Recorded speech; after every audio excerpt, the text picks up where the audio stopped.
very privileged and honored to be with all of you guys here in this wonderful morning at this beautiful place, by the way. Never been around here, downtown Hammond, never here in this building, but I stepped into it and I'm like, wow, it's very beautiful. So you guys picked a great location to host this event here today. For those of you that don't know me, my name is Arnoldo Carrillo, and recently the Carrillo family has had a raid about 3 weeks ago in Gary, Indiana. Now, in case you don't know, we have been interviewed by Telemundo Chicago, we've been interviewed by WGN, we've been interviewed by WJOB, Chicago Tribune, the Chicago Sunrise, and a lot of people have asked, about the story. A lot of people have helped out, and we have felt the support and love by the community, by everybody in this area, by people around the nation as well. And I want to share with you guys the story that has happened to my family from the very beginning to where we are right now. And a few things that I want you guys to keep in mind as I talk about this story. So it's going to be a few minutes, but I don't want you guys to just look at me, look at my family and say, wow, I feel so bad for that family. Like, it's very bad that it's happening, but trust us, our time of crying, our time of tears have passed. And now we are in a moment where we're able to rejoice and be and celebrate the victories that we have gotten so far. And so hear the story of what we have to say, hear the story, and we're trying to relate, try to acknowledge and see what connections can you make. Because you never know who this might happen to, right? So I want to start off this story happening back all the way in October 13th. October 13th was just another morning. We had just finished a church retreat that recently happened at my church. And so my sister and I decided to sleep in at our house. Traditionally, it's a 5-person house. I'm the oldest brother, there's my sister, and then there's my younger brother. My younger sister, my younger brother. My younger sister's 24, I'm 26. And my brother is 15 now, his birthday just happened. And so we decided to sleep in, and so my dad is a traditional, hard-working Mexican man who owns a small business. He loves to build fences. He welds his own fence and buys the materials from Menards, has his credit card from Menards, he does everything. He lives at Menards. And so he buys all the materials, he makes the fences at home, and then he himself goes and installs these fences, whether it's residential, commercial, churches, nonprofits, whoever asks for a fence. He is well known around the Chicagoland area in doing that. And so my dad, already getting ready to do stuff for work, he said, you know what, let my kid sleep in, and I will go ahead and take my younger brother, Eli, to school. So that's what he did. He went and dropped my little brother off at school, but suddenly there are some unmarked vehicles across the street from the school. My brother goes to the lighthouse on Clark Road, and suddenly there's some unmarked vehicles. They profile my dad from a distance, and then as my dad begins to drive back onto the road, they decide to ram my dad from the front and back of his vehicle. When you look at the story of what ICE said, they said that they traditionally just parked behind him and they were just asking for his identification, but my father used the vehicle as a weapon to try to hurt the officers and get away, causing danger around the community. When in fact that is completely false. If you get to know my dad and you know who he is a very calm and loving man. Very subtle in everything that he does. Even when my mom gets mad at us as kids, he's like, just leave it as it is, it's alright, In Spanish, I see that word in this. So I found it hard to believe that the ICE agents were saying, oh, he was being dangerous to us, he was hurting us. But then my dad, what had actually happened is that they ran from the front and back of his vehicle. My dad was scared because they were trying to force themselves into the car to try to pull him out of the vehicle. My dad, out of fear, drove away. And so he drove away, he parked his car at a random house that was empty, and then he just ran home. Poor man was in his sandals when all this was happening. And he was afraid, he left his sandals behind, he left his phone behind, he left everything behind, and he ran home a couple of blocks. So when he got home, he told us about what happened. And we were like, it's okay, like it happened, don't worry, we'll take care of you, don't worry about it. But my dad is very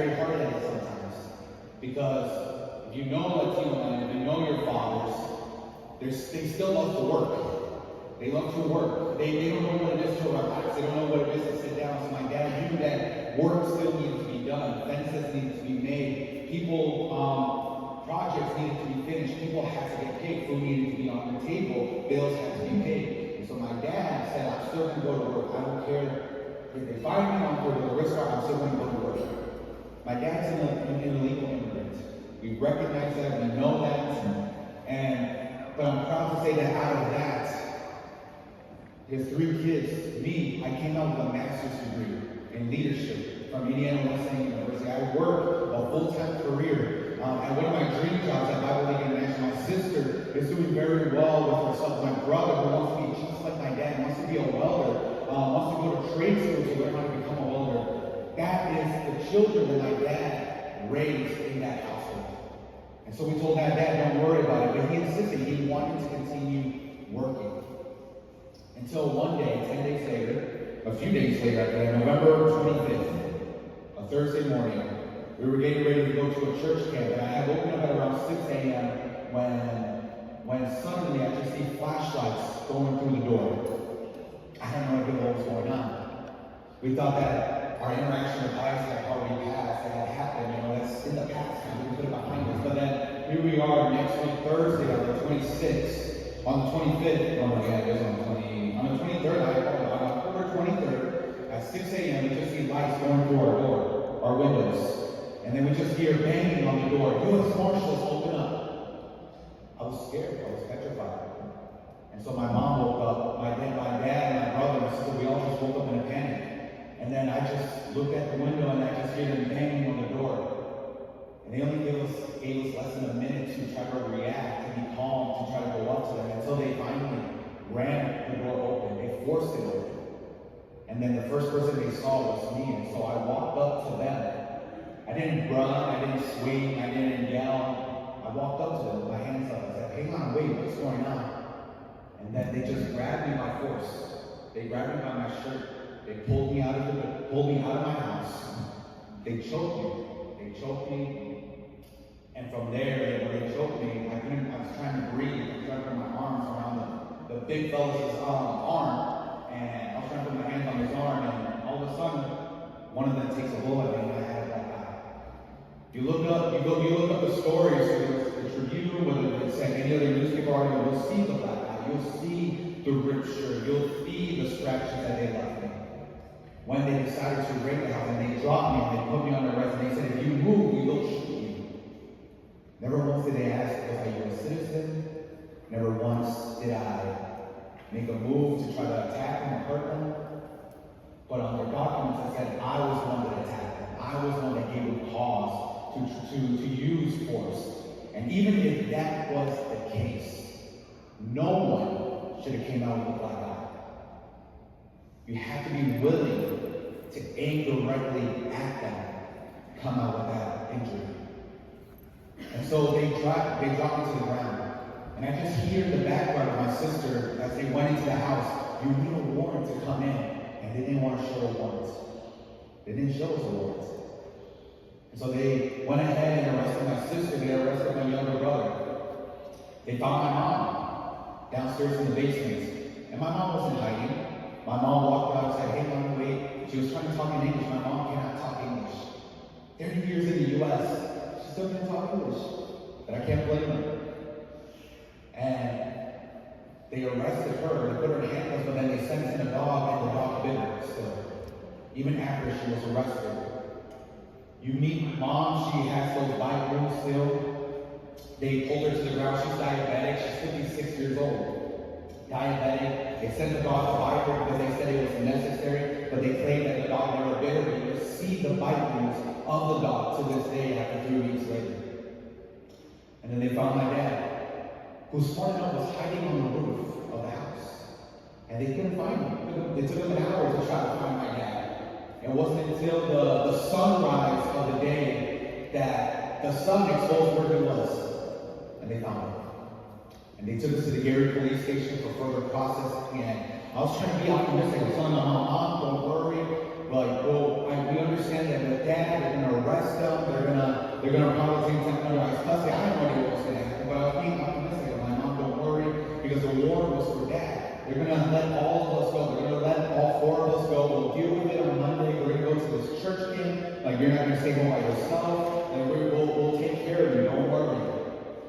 Until they told us, your brother, your younger brother, is going to go to the juvenile detention center. And that's where he was for 2 weeks. In Judy and Crown Point. Why? Why is he in Judy? The prosecutor said that he is a danger to himself and a danger to the community. Where the judge said he doesn't have any guardianship. There's no one to take care of him. A little bit more on that in a second. But then, I told my mom, don't worry. They took my little brother to Judy. They're taking that to the Hammond City Police. It's down right down the street. Hammond City Police. Under U.S. Marshal custody. Right behind my house, I could see my dad. And so I told my mom, don't worry. Brothers in Judy, mom and dad is under high school. Don't worry. We'll find a way to figure it out. It's still doable. Until the U.S. Marshal came out and said, well, you're free to go. He told me that I was able to go. And I'm like, well, what about my sister? What about my mom? And they said, well, your mom, we're going to surrender her over to ICE. How can that be the case? If the warrant wasn't for her. You guys raided the house. Why are you turning her over to ICE? What about my sister? Your sister's going to go to Porter County Jail for further processing.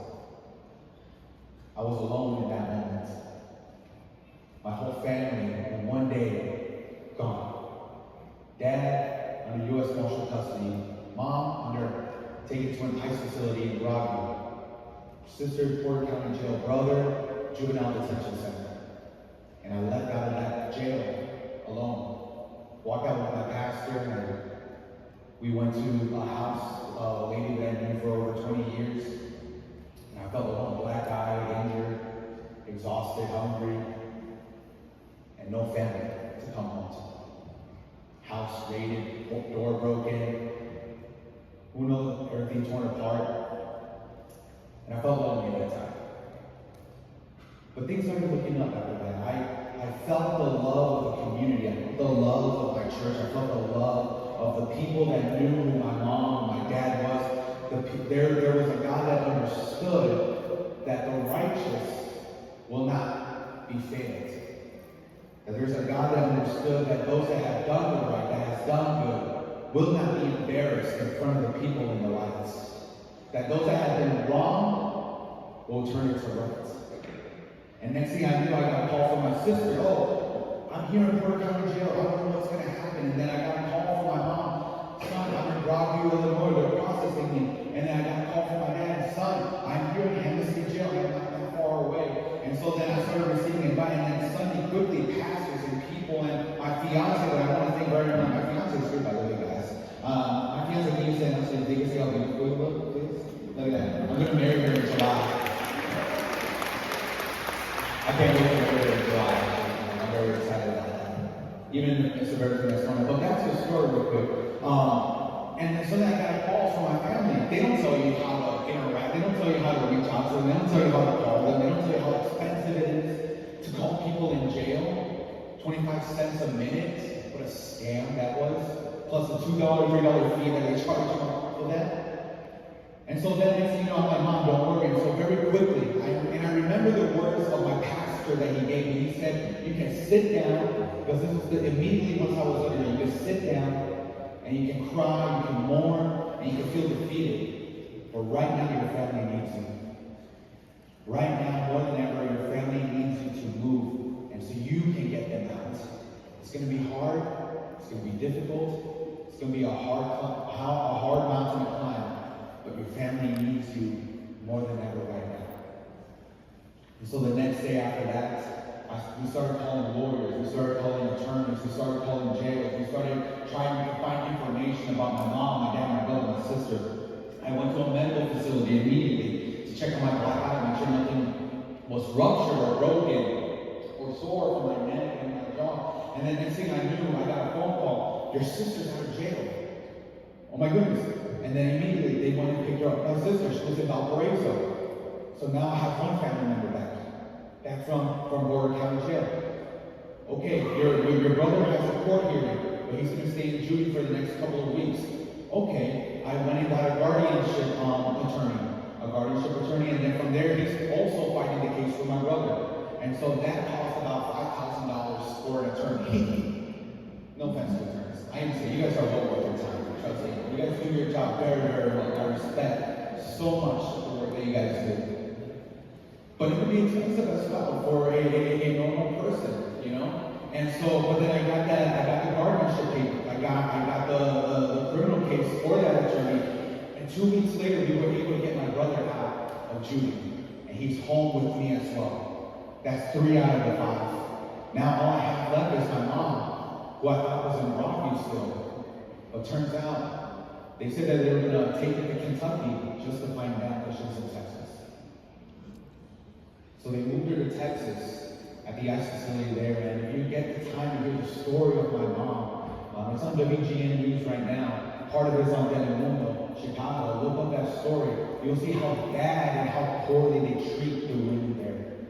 Where my mom said that there's some indigenous Guatemalan women that were there. They were just working until some ICE agents just told them to strip naked to make sure that there's nothing on them, nothing dangerous on them. And there was nothing on them.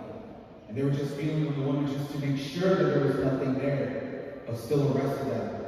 Took away all of their money and told them, you don't need this money anymore anyway. And they just pocketed the money themselves. Women that have children that they won't be able to see again. Children that are not fortunate to be like me, that are not U.S. citizens, that are not in their 20s, that are more mature mindset. Kids, children, babies that don't know where their parents went or what happened or what to do or if they should call an attorney or can't afford one. It's hard. They don't know if they're going to see kids again. They've been there for 5, 6, 8 months. They've been there for many times, and the food there is horrible. Plastic eggs, same meals already. Sometimes the food are rotten. Hey, my food is rotten. It doesn't matter. Don't eat them. And, it gets rotten. Won't even give them another plate of meal. All they have to drink is water. And then there's ICE agents that walk with their chips and their food and the good stuff that they have, mocking the women that are there. It's a horrible place. Horrible place. And my mom was there for 3 weeks until we filed a motion to have her released on bond so she can finish her paperwork to get her green card. And the judge saw it well. And they gave us a $5,000 bond. And if they guys don't pay it, then we're not going to release her. And I said, there's no amount of money that will prevent me from getting my mom back. And I'm thankful because the community of Gary, Hammond, East Chicago, the community of Northwest Indiana, the church community, the Latino community, everyone has come together. It's not about the political side of it, whether you're more conservative or more liberal. Everybody came together in support of the Carrillo family, where I was able to say, here's your $5,000. Here's your cashier's check. Release my mom. And that same day, they released my mom out of the ICE facility. What's funny is that they said, ICE will reach out to you to coordinate transportation to try to get your mom back as soon as they can. And the next phone call I got was that they told me that they just dropped her off at shelter. To this day, I haven't gotten a call from ICE saying that they released my mom. So for all I know, she could have still been at the ICE facility. But they dropped her off at a shelter. The shelter called and said, we have your mom here. Okay, and I got the next flight out from Chicago to El Paso to go get my mom. This was just on Tuesday that this happened. On Wednesday this happened. Wednesday night I flew out. I got there at midnight. I got to my hotel at midnight just to be back at the El Paso airport at 5 in the morning. And if you would have saw my mom, the first time I seen her in 3 weeks, this time not in handcuffs, this time not in a jumpsuit, but as the nice, humble woman that I've grown and loved since I was a child. And the memories came back of me seeing my mom again as she walks like a little kid, so innocent after everything that happened. And I was able to hug my mom once again after 3 weeks. After she was in prison she had fractured ribs that are now healed, with an injured leg, with a bite mark in the back. Even then, she's still smiling. And she's not here with me right now because, as all Latino parents are, She loves to work, and she went straight back to work to help try to provide for the family. I told my mom, don't worry, we'll pay the bills, we'll cover everything that we have. My mom said, no, I'm not just gonna sit around and do nothing. I want to contribute, I want to help out. My brother, you don't see him right now, because he wants to go on a field trip with his friends, to go to IU Bloomington, to go to a theater show. My sister, even she's under probation right now, even though she hasn't done anything, and we're still fighting those cases, is still out there being a nanny, taking care of kids. And I ask you all today, is that a criminal family? A family that builds fences for residents, a family that takes care of kids, a family that cleans houses at a low price, a kid that wants to become a welder and wants to go to school activities that is not part of gangs, the oldest son working at a nonprofit organization. Is that a criminal family that they were talking about? That they say that they were going after, that they say that they were going to arrest, that they say that they were going to deport. Where they arrested 3 U.S. citizens, where they broke the home of a family that did nothing wrong other than fear for their lives. Where at the end of the day, yes, it may be expensive, but no amount of money can bring back the peace that we once had in our daily lives. I have my mom back, I have my brother back, I have my sister back. There's one more left, and that's my dad.